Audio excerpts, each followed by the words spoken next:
बना के चित्र स्वयं हमने फाड़ डाला। बना के चित्र स्वयं हमने फाड़ डाला है, श्रृंगार ने ही शक्ल को बिगाड़ डाला है।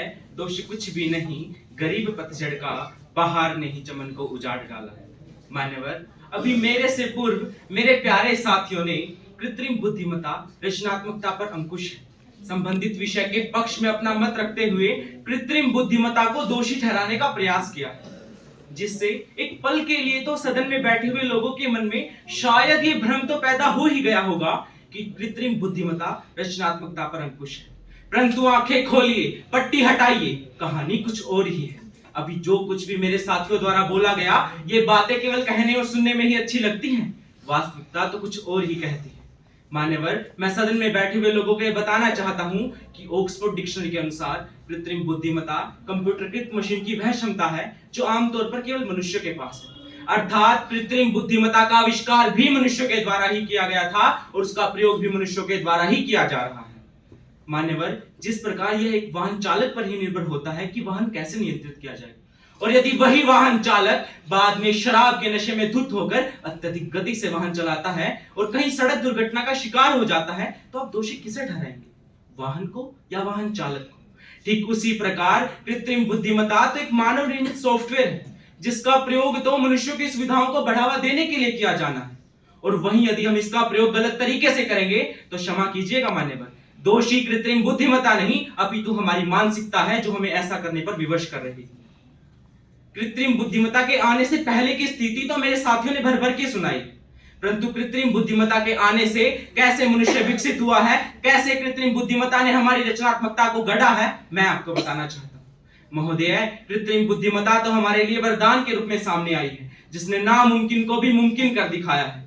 चंद्रयान 3 का चंद्रमा से जानकारी भेजना, चिकित्सा के क्षेत्र में आधुनिक मशीनें, रोबोट्स द्वारा मरीजों की देखभाल करना, बच्चों को आधुनिक तकनीकों से पढ़ना, रोजगार के नए नए अवसर बढ़ना और मनुष्य का आधुनिक रूप से विकसित होना, यह सब कुछ कृत्रिम बुद्धिमत्ता से ही संभव हो पाया है।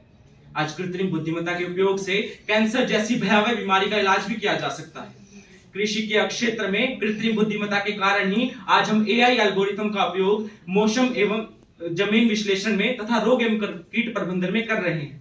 डिफेंस क्षेत्र में कृत्रिम बुद्धिमत्ता के प्रयोग से हमें किसी भी घटना की सूचना पहले ही मिल जाती है।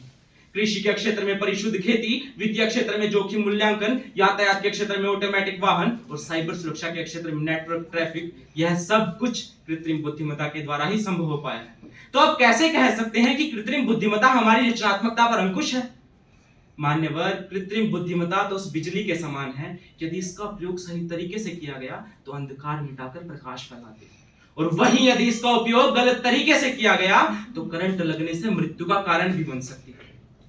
मान्यवर, एलोन मस्क द्वारा एक प्रोजेक्ट तैयार किया गया है न्यूरालिंक, जिसका उद्देश्य है अंधेपन से लेकर लकवे तक की बीमारी का इलाज कृत्रिम बुद्धिमत्ता द्वारा करना है।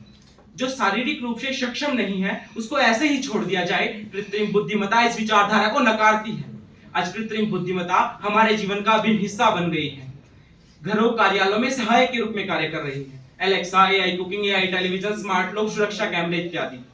क्या इन तथ्यों को सुनकर सदन में बैठे लोग इस बात से सहमत हैं कि कृत्रिम बुद्धिमत्ता हमारी रचनात्मकता पर अंकुश है? नहीं, बिल्कुल नहीं, मैं ये नहीं मानता। यदि कोई हमारी रचनात्मकता पर अंकुश है तो वह है हमारी मानसिकता।